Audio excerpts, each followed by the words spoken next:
The ghost ship emerges. The bridge of the Imperial patrol vessel Stellar Horizon hummed with quiet efficiency as Captain Zara Vex studied the navigation charts displayed before her.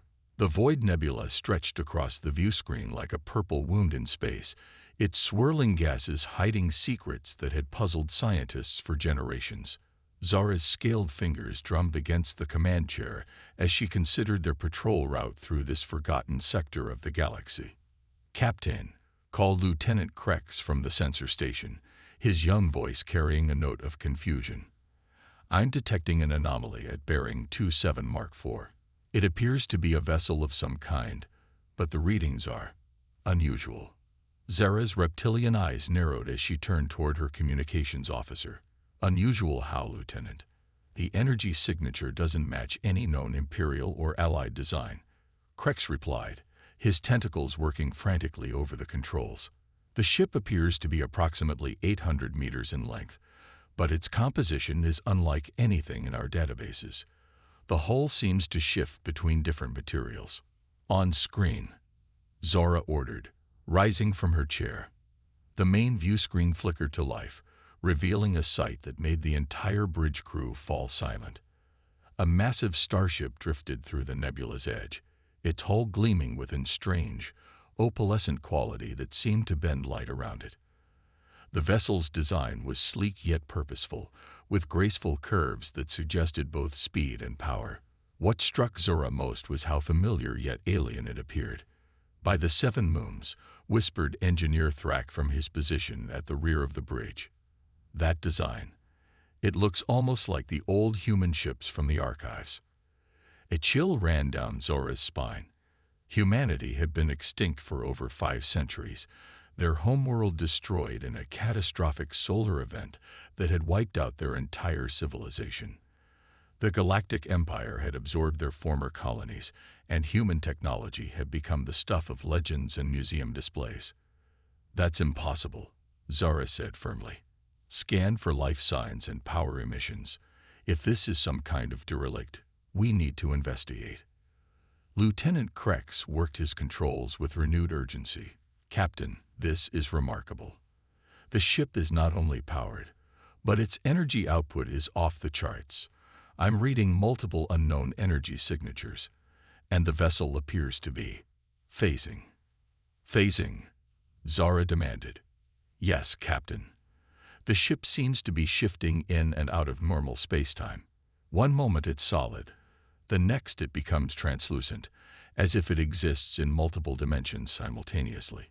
Before Zara could respond, the mysterious vessel began to move.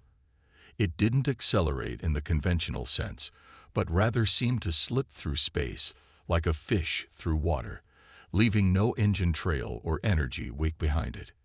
"Hail them," Zara ordered. Standard Imperial greeting.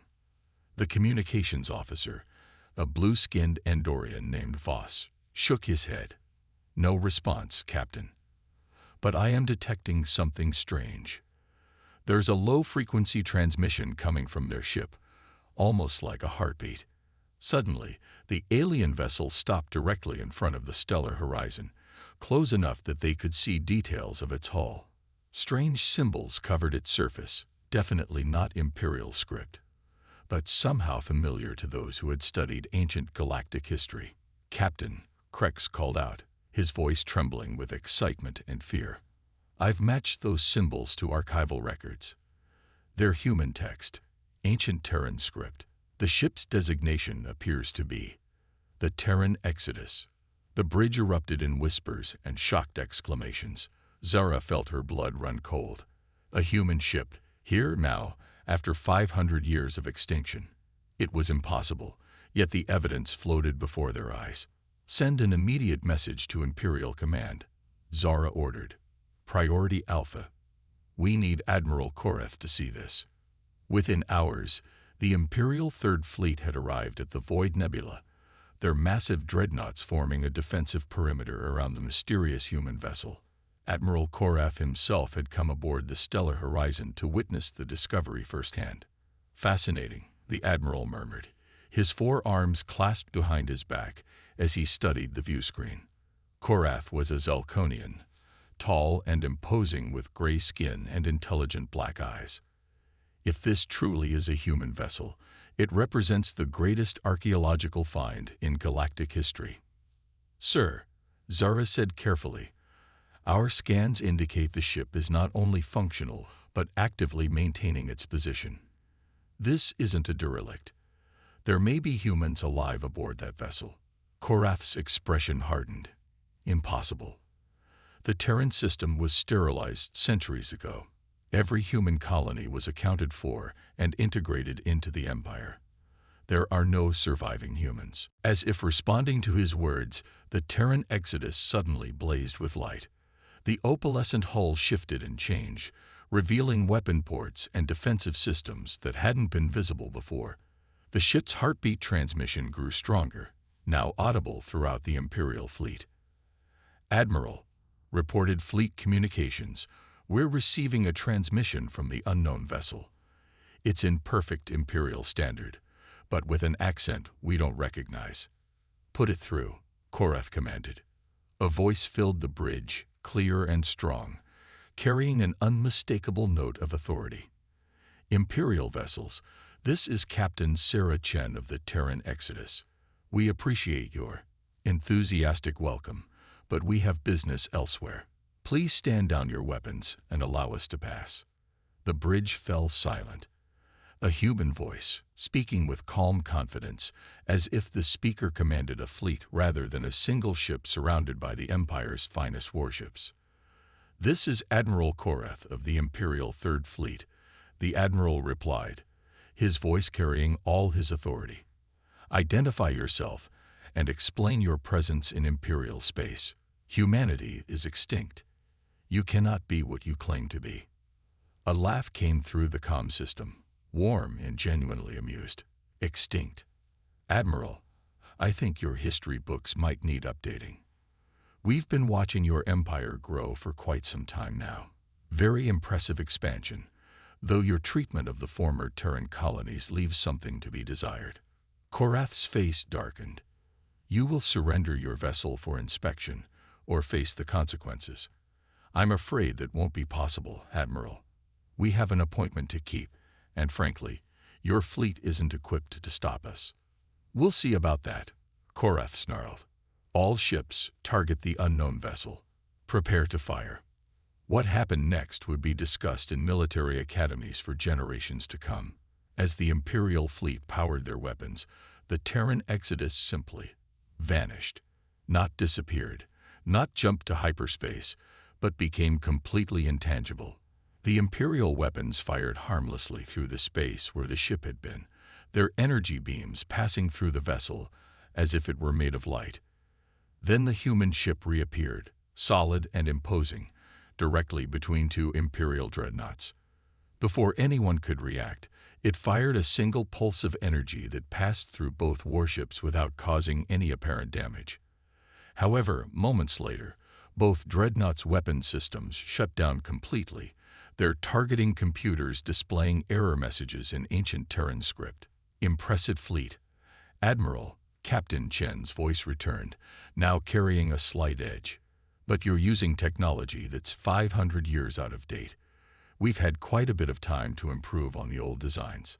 The Terran Exodus began to move again, gliding effortlessly between the Imperial ships as they scrambled to reactivate their weapons. None of their systems would respond. The human vessel reached the edge of the fleet formation and paused. "Before we go," Captain Chen continued, "we thought you might be interested to know that you're not dealing with a single ship. We've been preparing for this day for a very long time." Suddenly, space around the nebula began to shimmer. One by one, dozens of ships decloaked, each one bearing the same opalescent hull and impossible technology as the Terran Exodus. The Imperial fleet found themselves outnumbered 3-1 by vessels that could phase through their attacks and disable their weapons at will. "Don't worry," Captain Chen said, her voice now broadcast across all Imperial frequencies. "We're not here for conquest. We're here for something much more important. We're here to come home." The human fleet vanished as suddenly as it had appeared, leaving the Imperial forces floating helplessly in space with disabled weapons and 1,000 questions. But before they disappeared completely, the Terran Exodus transmitted a message across the entire galaxy, reaching every inhabited world, every space station, every ship in the known universe. People of the galaxy, Captain Chen's voice rang out clear and strong. My name is Sarah Chen, and I represent the surviving children of Earth. We have watched from the shadows as you built your civilizations on the ashes of our world. We have seen empires rise and fall, species flourish and struggle. Today, we return not as conquerors, but as partners. Humanity offers its hand in friendship to all who would accept it. The age of hiding is over. Welcome to the new galactic community. The transmission ended, leaving the galaxy in stunned silence. In government halls and military command centers, on trading stations and colony worlds, the same question echoed. What did this mean for the future of galactic civilization? Admiral Korath stood on the bridge of the stellar horizon, staring at the empty space where the human fleet had been. His hands trembled slightly as he realized that everything he thought he knew about the galaxy had just changed forever. Sir, Lieutenant Krex said quietly, what do we do now? Korath closed his eyes and took a deep breath. We prepare for a new chapter in galactic history, Lieutenant, and we pray that these humans are as peaceful as they claim to be. The Awakening Storm. The imperial capital world of Drakmor had not seen such chaos in over 2 centuries. Emergency sessions of the Galactic Council convened around the clock as reports flooded in from across the galaxy. The human broadcast had reached every corner of known space, and the reactions were as varied as the species that heard it. On the bridge of the super-dreadnought Imperial Fist, Admiral Korath reviewed incoming intelligence reports with growing unease. The human fleet hadn't simply vanished after their dramatic appearance at the Void Nebula. They had scattered across the galaxy, appearing near key Imperial installations, trade routes, and even the homeworlds of other major civilizations. Admiral, reported his intelligence officer, Commander Nix, we have confirmed sightings of human vessels near 17 different star systems. They're not attacking, but their presence is causing significant panic among civilian populations. What about our fleets? Korath asked, his 4 arms working frantically over multiple displays. That's the concerning part, sir. Every attempt to engage or intercept these ships has failed. They demonstrate the same phasing technology we witnessed at the nebula. Our weapons simply pass through them, while their defensive capabilities seem limitless. Korath studied a holographic display showing human ship positions across the galaxy. The pattern was unmistakable. The humans had positioned themselves at strategic choke points, effectively surrounding the Empire's core worlds without firing a single shot. Sir, came another voice from the communication station. We're receiving a priority transmission from the Galactic Council. They're requesting your immediate presence for an emergency session. Within hours, Korath found himself in the great circular chamber of the Galactic Council, surrounded by representatives from dozens of species. The tension in the room was palpable as various ambassadors argued in multiple languages about how to respond to the human revelation. Order, order, called Supreme Chancellor Vex, a dignified being from the crystalline Korthek species. We must approach this situation with calm and reason. Reason, screeched Ambassador Zik of the Insectoid Hive Collective. These humans appear from nowhere with impossible technology and make demands of the entire galaxy. This is an act of war. With respect, interjected Ambassador Torres of the peaceful Meridian Union. Their message spoke of friendship and partnership. Perhaps we should consider dialogue before assuming hostile intent.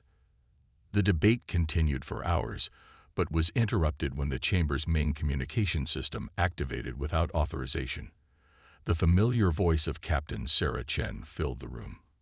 Honored members of the Galactic Council, she said, her tone respectful but firm. I apologize for the intrusion, but time is of some importance. I am currently aboard the Terran Exodus in orbit above your world, and I would like to request an audience." The chamber erupted in shocked whispers. Supreme Chancellor Vex composed himself quickly. "Captain Chen, by what authority do you make this request? Humanity has been absent from galactic affairs for 5 centuries. "With respect, Chancellor," Chen replied, "we've been absent from your affairs, but we've been very present for our own. We've been watching, learning, and preparing. We've maintained detailed records of galactic civilization, and we have contributions to make that could benefit everyone. And if we refuse—" Admiral Korath interjected, his voice cold. There was a pause before Chen answered. "Then we'll continue on our current path. But Admiral, I think you'll find that cooperation serves everyone's interests better than confrontation." Before anyone could respond, something extraordinary happened. The air in the center of the council chamber began to shimmer, and 3 figures materialized as if stepping through an invisible doorway. The council members gasped and reached for weapons, but the figures made no threatening moves.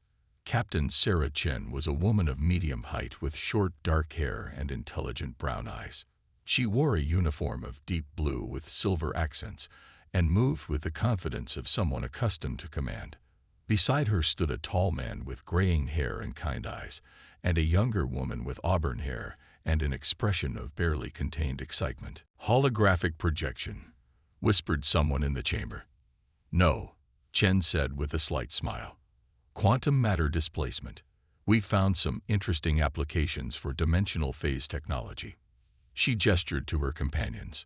"Allow me to introduce Dr. Marcus Webb, our chief scientist, and Commander Lisa Park, our diplomatic liaison." Supreme Chancellor Vex found his voice. "This is unprecedented. No species has developed matter transportation technology." Dr. Webb stepped forward, his demeanor friendly and open. "Actually, Chancellor, your species came remarkably close about 30 years ago. Dr. Zektar of the Korthak Science Institute published some fascinating theoretical work on quantum displacement. We built on his foundation." The mention of their own scientists' work caused a stir among the Korthak delegation. Dr. Webb continued, "We've spent 5 centuries doing more than just surviving. We've been innovating, exploring, and pushing the boundaries of what's possible. We'd like to share some of these advances." "In exchange for what?" demanded Ambassador Shith suspiciously. Commander Park smiled warmly. "In exchange for coming home, we want to rebuild Terran colonies, establish trade relationships, and contribute to galactic civilization. We're not seeking dominance or special treatment. We simply want to be part of the community again. And if we refuse—" Admiral Korath repeated his earlier question. Captain Chen's expression became serious. "Then we'll respect that decision and withdraw to the Outer Rim territories. But Admiral, I hope you'll consider what we're offering before making that choice." Dr. Webb activated a small device, and a holographic display filled the center of the chamber. The assembled representatives watched in amazement as images of incredible technology flowed past. Ships that could phase through solid matter, medical devices that could heal virtually any injury, terraforming equipment that could transform barren worlds into gardens in mere years. "These are not theoretical designs," Dr. Webb explained. "These are operational technologies that we've developed and tested. Imagine what we could accomplish working together." The Meridian ambassador leaned forward with obvious interest. The medical applications alone could revolutionize healthcare across the galaxy. "Precisely," Commander Park said enthusiastically. "We've conquered most diseases, extended natural lifespans significantly, and developed techniques for healing injuries that were previously fatal. We want to share these advances." "Why?" Supreme Chancellor Vex asked bluntly. "Why reveal yourselves now? Why share these technologies?" Captain Chen was quiet for a moment before answering. "Because isolation breeds stagnation, and stagnation leads to extinction. We survived Earth's destruction because we were explorers and innovators. But 500 years in the void has taught us that survival isn't enough. We need community, cooperation, and shared purpose to truly thrive. She gestured toward the assembled representatives. Look around this chamber, dozens of species, each with unique perspectives and capabilities, working together to govern a galaxy. It's remarkable, but it could be so much more. Admiral Korath stood up abruptly. And what of the Empire? What of our sovereignty and established order? What of it? Chen replied calmly. The Galactic Empire is an impressive achievement, Admiral. You've brought stability to hundreds of worlds and facilitated trade across vast distances. We're not here to destroy that. We're here to enhance it. Dr. Webb activated another display, this one showing star charts and resource distributions. The galaxy is vast, with uncounted worlds still unexplored. Rather than fighting over existing territory, why not work together to expand into new frontiers? Human phase drive technology could open up regions of space that are currently inaccessible.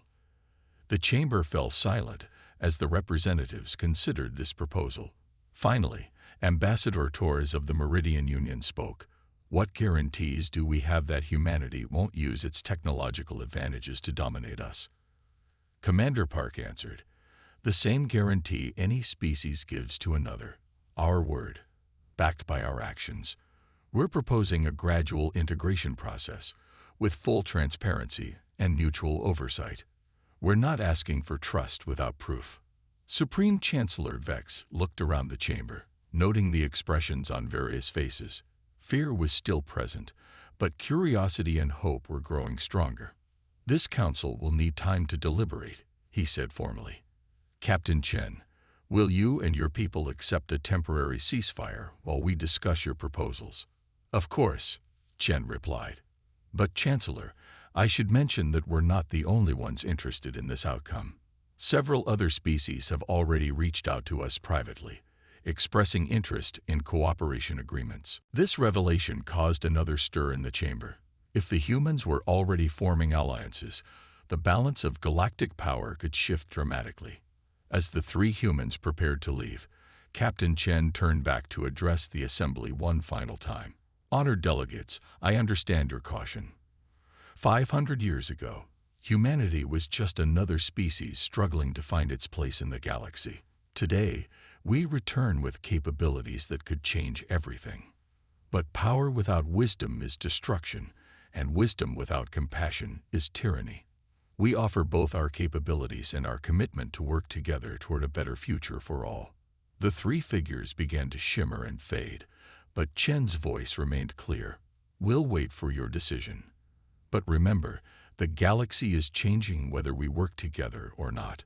The choice is whether we shape that change together or separately. As the humans vanished, the council chamber erupted in discussion. Some delegates called for immediate military action.